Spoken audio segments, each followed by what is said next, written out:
Baik, Bismillahirrahmanirrahim. Assalamualaikum warahmatullahi wabarakatuh. Salam semangat, salam sehat, dan salam hormat untuk Bapak atau Ibu asesor. Perkenalkan, saya Beri Sastrawan, dosen pada program Studi Administrasi Publik, Fakultas Ilmu Sosial dan Ilmu Politik Universitas Juanda Bogor.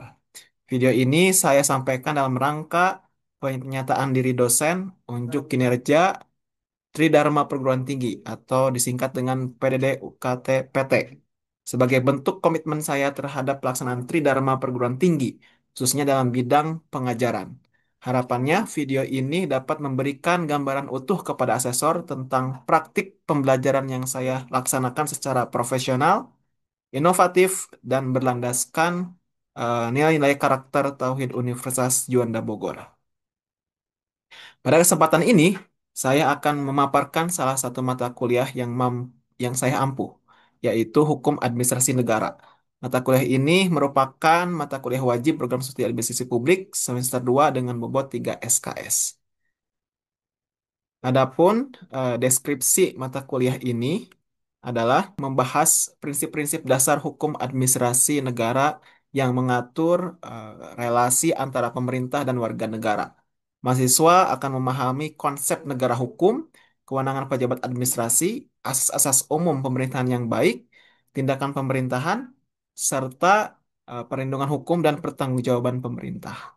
Nah, mata kuliah ini juga tidak hanya membekali mahasiswa secara teoritis, tetapi juga mendorong keterampilan analisis hukum dan edukasi publik, sehingga mahasiswa dapat bersikap profesional dan juga berkomunikatif dalam konteks birokrasi modern yang menjunjung nilai good governance dan rule of law. Nah, adapun untuk capaian pembelajarannya ataupun CPMK-nya, yaitu di sini meliputi mahasiswa mampu menunjukkan sikap religius, jujur, disiplin, demokratis, bertanggung jawab, dan komunikatif dalam memahami dan menerapkan norma hukum administrasi negara. Yang kedua, di sini ada mahasiswa mampu menjalankan prinsip-prinsip dasar hukum administrasi negara, termasuk asas-asas umum pemerintahan yang baik dan kewenangan pejabat administrasi negara.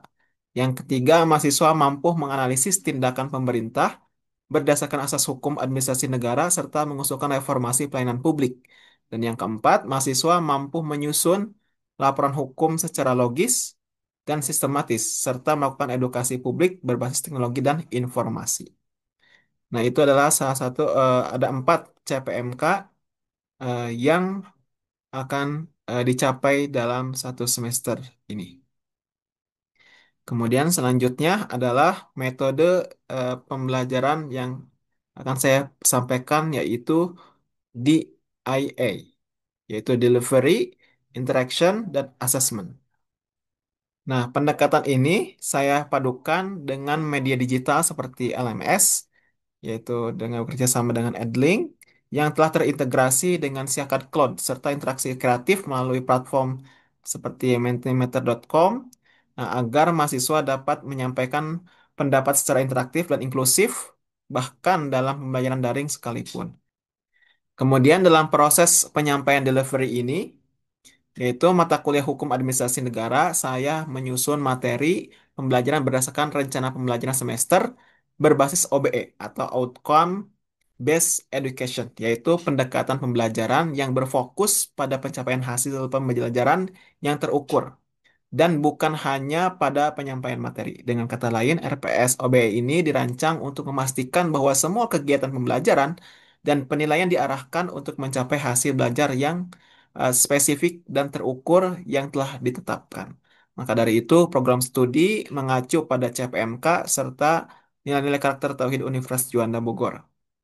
Selain itu juga, materi yang akan disampaikan dengan pendekatan hybrid learning, yaitu kombinasi antara tatap muka, luring, dan pembelajaran daring online dengan memanfaatkan LMS Edlink, terintegrasi dengan Siakat Cloud sebagai pusat distribusi materi, forum diskusi, tugas, dan pelaporan nilai.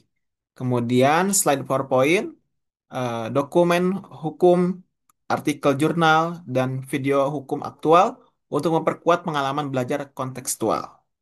Dan juga salah satunya nanti juga menggunakan mentimeter.com digunakan untuk polling interaktif, kuis cepat, dan word cloud. Sehingga seluruh mahasiswa dapat menyampaikan pendapat dan refleksi secara real time. Nah, topik dalam pembelajaran ini terdiri atas salah satunya yaitu pengantar hukum administrasi negara dan konsep negara hukum, kewenangan pemerintah dan asas legalitas, tindakan pemerintah dan instrumen hukum, asas-asas umum pemerintahan yang baik, penegakan dan perlindungan hukum administrasi, pertanggungjawaban pemerintah, dan edukasi publik. Nah, setiap topik dikemas dengan metode variatif seperti ceramah interaktif, diskusi kelompok, kemudian problem-based learning, dan case method. Tujuannya agar mahasiswa tidak hanya memahami norma, tetapi mampu menganalisis praktik dan memberikan solusi kebijakan. Selain itu juga, pembelajaran juga diintegrasikan dengan hasil penelitian dan pengabdian dosen dalam penyampaian materi sehingga materi disampaikan menggunakan sumber yang terkini.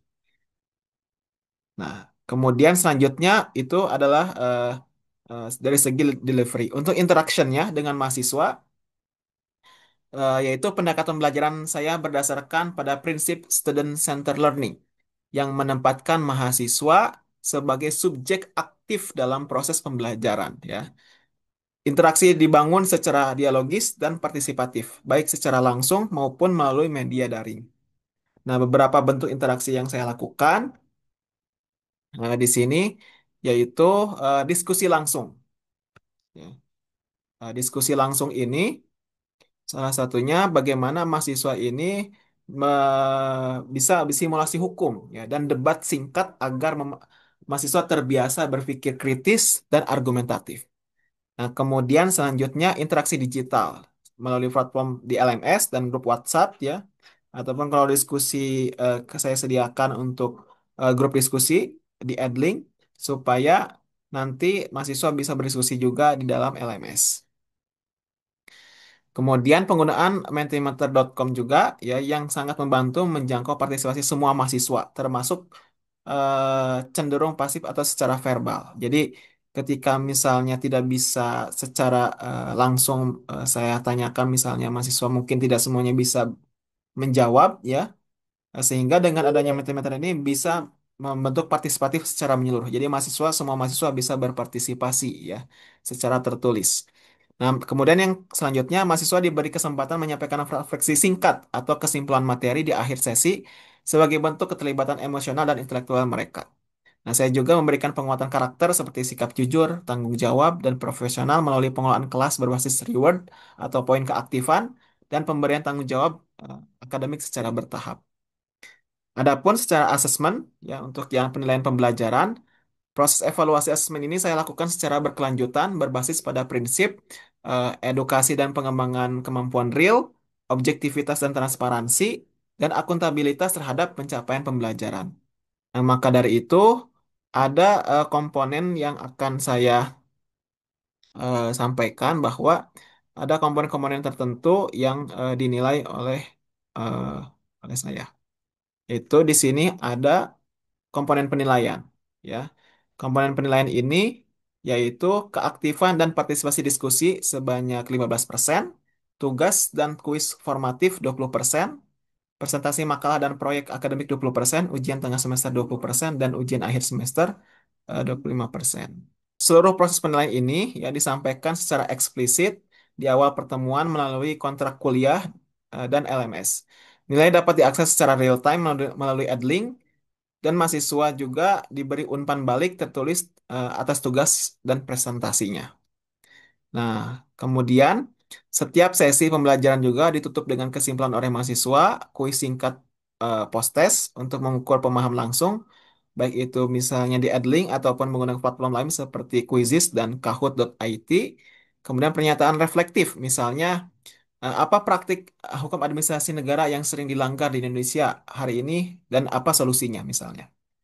Nah, kemudian sebagai bagian dari komitmen saya dalam mendidik generasi publik yang taat hukum, berpikir kritis dan menjunjung etika administrasi, saya terus menyempurnakan proses pembelajaran melalui media digital, interaksi reflektif, dan penilaian otentik. Di dalam video pembelajaran yang akan saya tampilkan sebagai bagian dari unjuk kerja ini, saya akan menyampaikan materi asas-asas hukum administrasi negara, sebuah topik fundamental yang menjadi landasan normatif dan etik dalam praktik pemerintahan yang bersih dan akuntabel.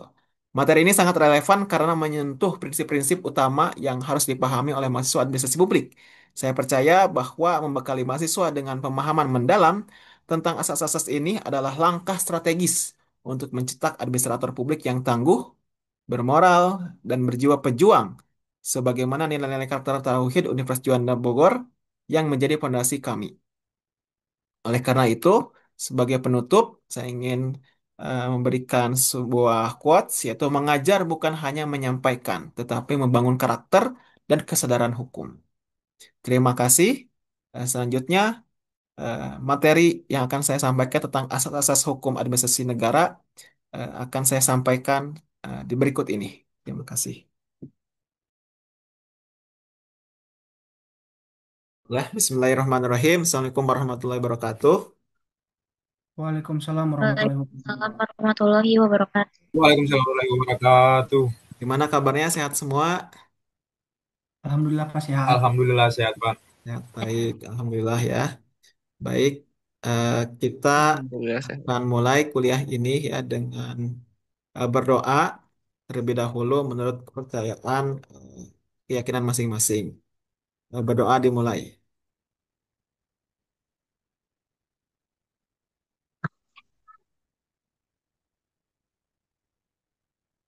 Baik, berdoa selesai. Terima kasih atas kehadirannya. Sebelumnya, silakan mengisi daftar hadir di Siakat Cloud Universitas Juanda ya di LMS dan materi juga bisa diunduh di situ. Baik, kita mulai langsung saja. Materi kita mulai ya tentang asas-asas hukum administrasi eh, negara ya. Mungkin ada yang ingin berpendapat apa itu asas-asas hukum administrasi negara. Silakan, silakan Saya Heri, Pak, silakan. menurut saya asas hukum adalah prinsip dasar yang menjadi landasan atau jiwa dari setiap aturan hukum Pak. Yang Hmm, mana meskipun tidak selalu tertulis dalam undang-undang, asas hukum digunakan untuk menilai apakah suatu tindakan sesuai dengan nilai-nilai keadilan, kepastian, dan kepatuhan dalam hukum. Terima kasih Pak. baik, terima kasih Heri ya. Ya tadi udah cukup bagus ya jawabannya ya. Bahwa asas-asas hukum administrasi negara ini fondasi yang sangat penting ya di dalam membuat peraturan-peraturan kebijakan dan sebagainya. Baik, sebelum Bapak mulai juga di sini mungkin teman-teman untuk mengisi ya satu kata apa itu asas hukum ya apa saja. Nah, silahkan mungkin diisi di menti.com ya. Nah, Bapak tampilkan di sini. Sebentar. Asas hukumnya apa saja ya. Nah, sebentar Bapak tampilkan terlebih dahulu. Nah, teman-teman bisa buka di masing-masing perangkat ya menti.com yang sudah Bapak share linknya. Silahkan untuk diisi sebentar. Oke. Di sini ya. Sorry. Silakan.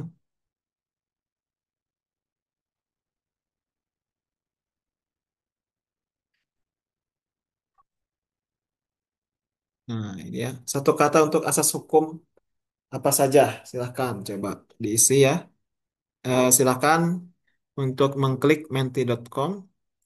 Nah, ini kodenya. Oke, etika ya. Apalagi, silakan.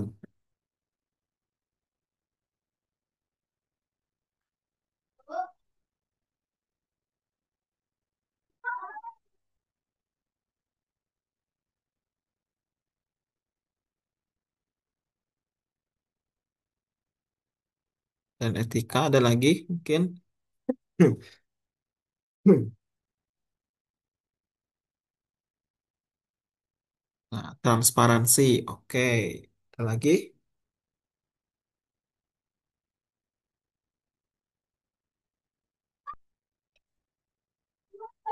Salah satunya itu ya, ada legalitas keadilan. Oke, cukup. Terima kasih. Sudah cukup menguasai ya. Nah, coba kita jelaskan ya satu persatu seperti apa itu asas-asas hukum administrasi negara.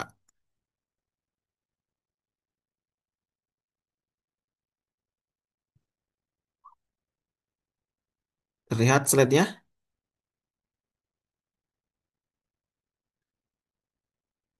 Masih belum, Pak, masih belum. Si proses ya. Hmm, Sudah kelihatan, Pak. Nah, kelihatan ya. Baik, ya Alhamdulillah ya hari ini Bapak ingin mengajak teman-teman semua ya, mahasiswa semua memikirkan satu hal sederhana. Nah, bayangkan coba kalian tinggal di sebuah negara, negara yang kuat tetapi eh, para pejabatnya itu bisa bertindak semaunya ya. Nah, hukum hanya jadi hiasan dan rakyat tak punya perlindungan. Nah, cukup menakutkan ya kalau seperti itu ya. Nah, tapi kita beruntung nih. Kita ini tinggal di negara tidak tinggal di negara tersebut ya. Karena hari ini kita akan belajar kenapa ya. Kita akan masuk ke dalam jantungnya hukum administrasi negara. Tempat di mana semua tindakan pemerintah diuji apakah sah, adil, dan punya dasar. Nah, kita akan bicara soal asas hukum, tentang legalitas, penyalahgunaan wewenang, dan prinsip yang menjaga agar kekuasaan tidak menjadi tirani. Dan inilah kuncinya ya. Jika kalian menguasai asas hukum, maka kalian tidak hanya memahami hukum, tapi juga memahami bagaimana negara seharusnya bekerja. Nah, ya, mari kita mulai ya. Oke, selanjutnya di sini. Nah, di sini ya, kalau kita lihat ya, mahasiswa yang saya banggakan di sini. Pada pertemuan hari ini kita akan masuk ke salah satu bab terpenting dalam hukum administrasi negara yaitu tentang asas-asas hukum. Nah, di akhir perkuliahan nanti Bapak berharap kalian semua mampu memahami dan menjelaskan beberapa poin penting yang tidak hanya teoritis tapi juga sangat relevan dalam praktik pemerintahan sehari-hari. Ya, coba kita mari lihat ya satu-satu ya. Yang pertama menjelaskan makna asas-asas hukum. Nah, asas hukum itu adalah pondasi ya, pondasi utama. Ibarat pondasi rumah, asas hukum menjadi dasar di mana semua peraturan dan tindakan administrasi dibangun. Misalnya, kalau kita bicara asas keadilan atau asas kepastian hukum, keduanya menjadi alasan mengapa peraturan itu harus bisa diterapkan secara adil dan tidak berubah-ubah seenaknya. Nah, yang kedua, menjelaskan asas legalitas dalam hukum administrasi negara. Yaitu asas legalitas ini berarti tidak ada kekuasaan tanpa dasar hukum. Contohnya seorang lurah nih ya, contohnya tidak bisa sembarangan menetapkan retribusi baru misalnya tanpa dasar perda. Kalau tidak ada aturannya, maka tindakannya itu melanggar asas legalitas, berarti ilegal atau pungli ya. Nah, yang ketiga misalnya menjelaskan asas larangan détournement de pouvoir ya. Nah, di sini artinya adalah penyalahgunaan wewenang. Contohnya begini ya, contohnya. Yaitu kepala dinas kesehatan misalnya ya, diberikan wewenang untuk merekrut tenaga medis. Tapi dia malah memanfaatkannya untuk merekrut keluarganya sendiri yang baik memenuhi syarat. Itu contoh pelanggaran asas ini ya. Nah, seperti itu atau nepotisme lah ya. Nah, yang keempat adalah menjelaskan asas larangan excess de pouvoir ya. Pouvoir ini tentang berbeda dari sebelumnya ya. Ini adalah tindakan pejabat yang melampaui batas kewenangannya. Misalnya camat mengeluarkan izin pembangunan pabrik. Padahal itu kewenangan bupati. Maka camat telah melanggar asas excess de pouvoir ya. Nah, di sini. Kemudian ada juga asas pemberian sanksi. Dalam hukum administrasi, pejabat boleh memberi sanksi tanpa harus lewat pengadilan.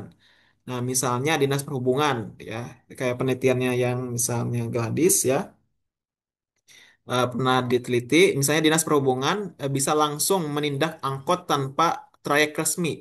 Tapi ingat, sanksinya tetap harus proporsional dan ada dasar hukumnya. Asas Price Emerson ya. Emerson. Nah, di sini tentang memberi ruang diskresi pada pejabat. Ya, contohnya saat terjadi banjir besar dan tidak ada aturan teknis penanggulangannya, seorang kepala daerah bisa mengambil keputusan darurat asal tetap mengacu pada tujuan kesejahteraan dan tidak melanggar hukum lain. Dan yang terakhir di sini ada asas umum pemerintahan yang baik ya. Asas umum pemerintahan yang baik ini yaitu prinsip-prinsip moral, etika dan hukum yang harus dipegang oleh semua pejabat publik.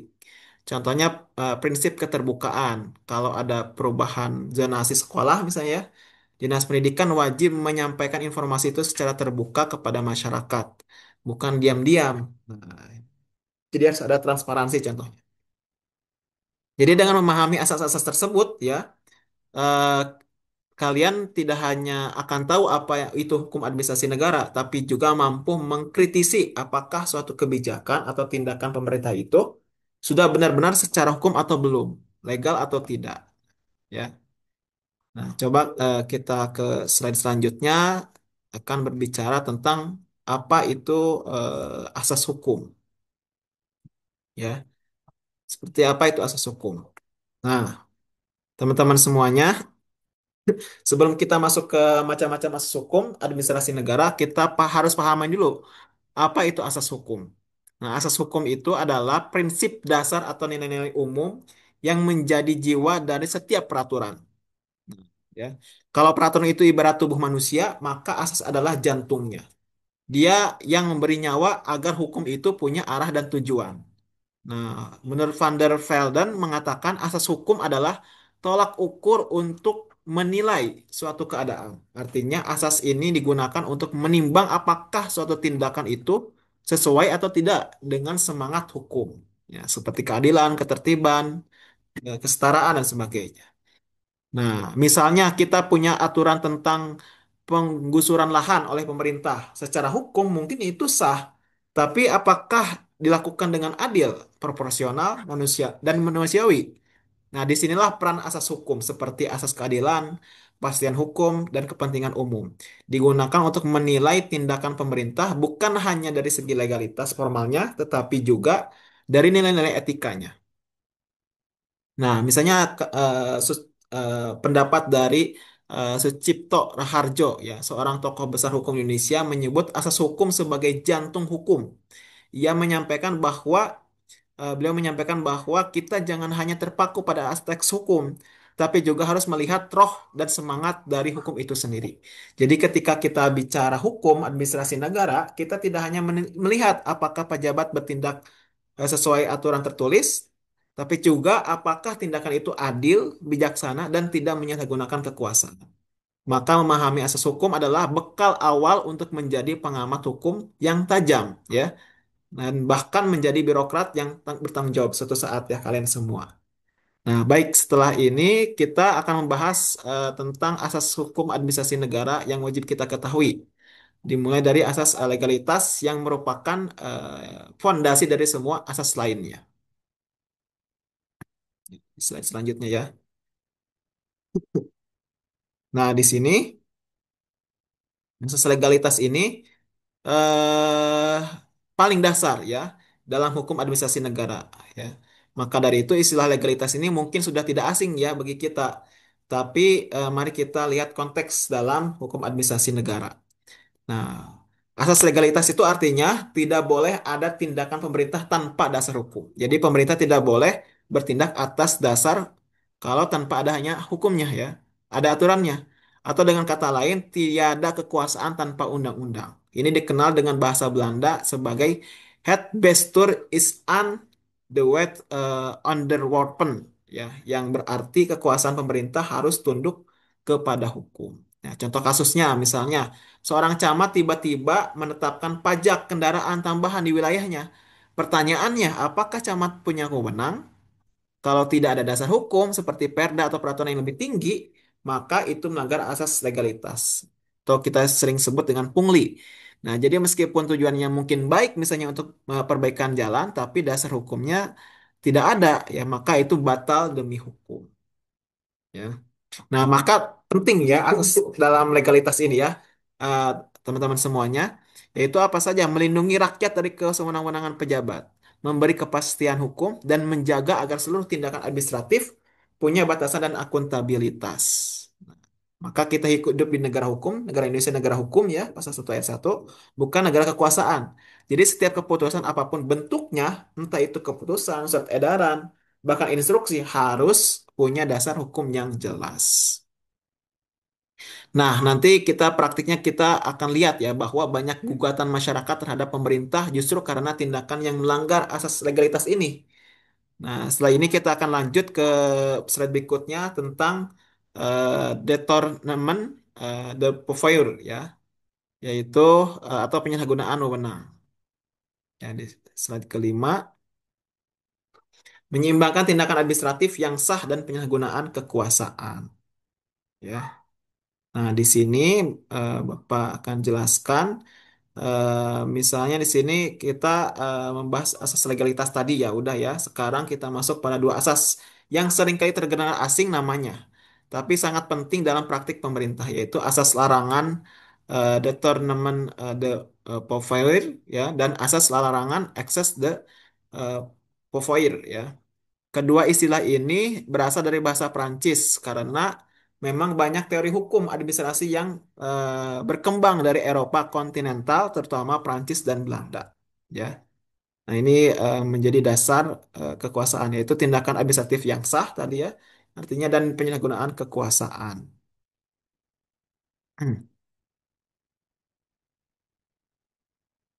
Oke, kita lanjut di sini. Ya, kalau kita lihat ya.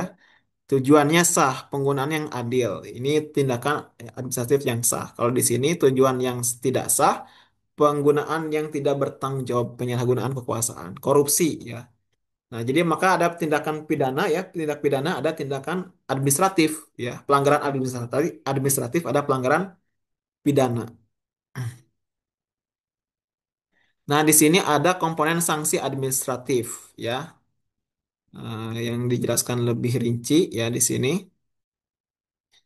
Nah, dalam pemberian sanksi ya. Eh, nah, contoh di sini misalnya asas pemberian sanksi itu dalam hukum administrasi negara, sanksi itu punya fungsi yang berbeda dibandingkan hukum pidana, ya. Kalau di pidana itu sanksi harus melalui proses peradilan, tapi dalam konteks administrasi negara, sanksi bisa dijatuhkan langsung oleh pejabat administratif selama itu sesuai dengan aturan. Apa itu asas pemberian sanksi? Asas ini mengatur bahwa pejabat pemerintah boleh menjatuhkan sanksi administratif kepada warga negara atau badan hukum yang melanggar kewajiban administratif tanpa perlu keputusan hakim, ya tentunya. Tapi tentu saja sanksi itu harus punya dasar hukum yang jelas, tidak boleh sewenang-wenang dan harus proporsional. Nah, contoh sederhana misalnya, contoh ada restoran yang tidak memperpanjang izin usaha misalnya, ya. Padahal sudah diperingatkan, maka dinas terkait bisa menjatuhkan sanksi administratif berupa peringatan tertulis, pembekuan izin, bahkan pencabutan izin usaha. Nah, semua itu dilakukan langsung asal ada dasar hukum yang mengatur, misalnya dalam perda atau peraturan kepala dinas. Nah, tujuan asas ini untuk apa? Yaitu pertama menjaga ketertiban administrasi, memberikan efek jera, dan meningkatkan kepatuhan masyarakat terhadap peraturan. Tapi ingat ya teman-teman semua, meskipun pejabat bisa memberikan sanksi, mereka tetap terikat oleh asas lain, seperti asas legalitas, asas proporsionalitas, dan asas perlindungan hukum. Jadi kalau ada warga misalnya yang merasa dirugikan oleh sanksi administratif, mereka berhak kok ya boleh mengajukan keberatan atau bahkan gugatan ke PT UN. Nah, maka dari itu ya asas pemberian sanksi ini sangat penting untuk dipahami apalagi bagi kita semua nih yang nantinya akan bekerja di lembaga pemerintah atau kalian ya. Kalian kan nanti suatu saat mungkin di pemerintah, nah kalian tidak bisa asal memberi sanksi, harus ada prosedur, ada dasar hukum dan ukuran yang jelas. Nah, selanjutnya di sini ada namanya itu nah, ini salah satu Bapak punya penelitian ya yang berkaitan dengan tadi asas-asas tadi. Misalnya contoh dalam responsivitas ya, dalam pelayanan publik. yaitu di sini Bapak teliti di Dinas Kependudukan dan Pencatatan Sipil Kabupaten Bogor, di mana ternyata ya dalam asas hukum itu atau dalam asas pemerintahan yang baik itu adalah adanya responsivitas yang bagus. Jadi kalau ada pegawai yang punya responsivitas yang bagus, cekatan itu ternyata bisa meningkatkan kepuasan kepada masyarakat ya. Nah, ini berkaitan dengan eh, apa asas-asas perintahan yang baik. Oke, kita sebelum ke sini dulu. Nah, ada namanya itu kebebasan bertindak ya, yaitu kalau di sini ya keputusan yang fleksibel, kesehatan masyarakat dan penyelesaian masalah. Kemudian yang sebaliknya ada penyalahgunaan kekuasaan, keputusan yang tidak konsisten dan kurang akuntabilitas. Nah, maka dari itu tindakan-tindakan pemerintah ini penting yang akan berpengaruh kepada kesejahteraan masyarakat. Oke, yang terakhir di sini ada namanya itu prinsip-prinsip pemerintahan yang baik. Nah, di sini ada kepastian hukum, tertib penyelenggaraan, keterbukaan, kepentingan umum, proporsionalitas, akuntabilitas. Nah, ini juga berkaitan dengan apa saja. Nanti salah satu adalah responsivitas dari pegawai juga yang menjadi penting ya di dalam pelayanan publik. Oke, sampai di situ eh, untuk kuliahnya. Mungkin di sini ada yang ingin ditanyakan teman-teman semua, silahkan. Oke, baik Pak. Saya izin bertanya Pak. Silahkan, silahkan. Silahkan Adrianus. Eh, baik, saya ingin bertanya berkaitan dengan mengapa asas legalitas dianggap sebagai asas paling fundamental dalam hukum administrasi negara Pak. Mungkin itu saja sih yang saya pertanyakan Pak. Terima kasih. Oke, baik, terima kasih. Baik, kalau tadi Adrianus bertanya, mengapa asas legalitas itu dianggap sebagai asas paling fundamental ya di dalam hukum administrasi negara? Nah, pertanyaan yang bagus ya ini. Jadi asas legalitas itu merupakan pondasi ya tadi pondasi utama yang Bapak katakan tadi karena prinsip ini itu menegaskan bahwa setiap tindakan pemerintah atau pejabat administrasi negara harus berdasarkan hukum yang berlaku. Tanpa asas ini, kekuasaan itu bisa disalahgunakan karena tidak ada batasan yang jelas gitu kan. Nah, dalam konteks negara hukum, asas legalitas ini mencegah tindakan seseorang sewenang-wenang ya tindakan sewenang-wenang oleh oleh pejabat publik misalnya dan memastikan bahwa pejabat publik itu hanya boleh bertindak jika ada dasar hukum yang sah. Ya, perlu digarisbawahi jika ada dasar hukum yang sah. Misalnya ketika pemerintah ingin memungut retribusi, ya harus ada peraturan perundang-undangan yang mengatur itu. Nah, kalau tidak ada maka disebutnya ilegal atau pungli. Oke, itu ya jawaban dari Bapak. Silakan ada lagi yang bertanya? Izin Pak, aku ingin bertanya, Silakan. apakah asas Determinant Devoir masih relevan di era modern yang serba digital ini Pak sekarang? Oke, Masih, baik. Pak. Terima kasih pertanyaannya dari Angeli ya. Tentu ya sangat relevan ya menurut Bapak ya. Karena asas determinant devoir ini atau larangan penyalahgunaan wewenang ini justru semakin penting di era digital. Nah, saat ini itu pejabat publik sering memiliki akses ke data dan sistem digital yang luas ya. Ke kita apalagi ya. Salah satunya ada apa Undang-Undang TNI mulai ke cyber juga gitu kan ya. Dan ada pusat data nasional ya, PDN dan sebagainya. Maka kalau tidak diawasi, bisa terjadi penyalahgunaan kewenangan. Misalnya menggunakan data pribadi warga untuk kepentingan politik atau ekonomi, contohnya ya. Atau asas ini menegaskan bahwa tujuan penggunaan wewenang harus sesuai dengan maksud hukum yang memberikan wewenang itu. Jadi meskipun medianya berubah ke digital, prinsip moral dan legal dari asas ini tetap tidak berubah. Ya, kenapa? Untuk mencegah tindakan sewenang-wenang tadi dengan menyalahgunakan jabatan atau sistem. Seperti itu. Jadi prinsipnya seperti itu. Baik, ada lagi yang bertanya? Oke, mungkin cukup ya karena waktunya akan habis ya. Mungkin untuk mengevaluasi ya, mengevaluasi untuk pertemuan kali ini dengan asesmen ya.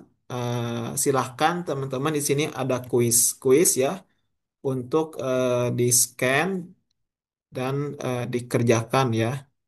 Sebentar. Bapak. Oke. Nah, silakan diisi di sini. Oke, sebelum di-scan, silakan. Ada yang ingin menyimpulkan nggak dari pertemuan kita tadi itu seperti apa? Silakan. Izin Pak, boleh saya untuk Silakan juga. menyimpulkan? Eh, Mungkin menurut saya ya, pertama dari pembahasan hari ini, kami menyimpulkan bahwa asas-asas hukum administrasi negara adalah pedoman utama setiap tindakan pejabat publik. Hmm, Asas legalitas menjaga agar semua tindakan sesuai hukum. Determinant de excess de pouvoir mencegah penyalahgunaan. Sanksi administratif harus proporsional dan bertanggung jawab. Freyes Hermessen memberi ruang diskresi, tapi tetap ada batas dan AUPB memastikan semua dijalankan dengan etika, keadilan, dan kepentingan umum. Terus juga sebagai calon birokrat, kami memahami bahwa asas-asas ini bukan hanya teori, tapi kompas moral dalam melayani masyarakat dengan jujur dan adil. Mungkin seperti itu, Pak. baik, Terima terima kasih. kasih.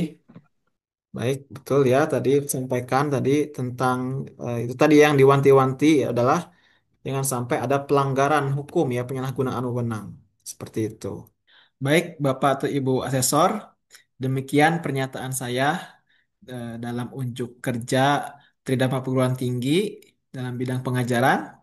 Saya Beri Sastrawan berkomitmen untuk terus mengembangkan diri sebagai pendidik atau dosen dan ilmuwan yang profesional, berdampak, dan berintegritas.